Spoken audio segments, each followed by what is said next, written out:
হুট করে যে কোনো অ্যাপস যে কোনো জায়গা থেকে ইনস্টল দিয়েছেন, পরে মনে হলো এই অ্যাপসটি তো ইনস্টল দেওয়া ভুল হয়েছে, আনইনস্টল করে দিয়েছি। এখন কি ভাবছেন আপনি নিরাপদ? আনইনস্টল তো করে দিয়েছি, তাই তো? আসলে তা কিন্তু নয়। আপনাদের জিমেইলে অ্যাক্সেস থেকে যায় তাদের কাছে। তো এখন আপনার করণীয় কি দেখিয়ে দিচ্ছি।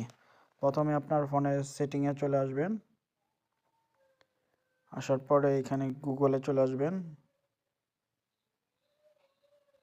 তারপর গুগল থেকে অল সার্ভিসে চলে আসবেন, তারপরে কানেক্ট অ্যাপ। তারপরে যে অ্যাপটি অপ্রয়োজনীয় বা এখানে যদি বিপজ্জনক মনে করেন আপনি ডিলিট করতে চান, সেখানে ঢুকবেন।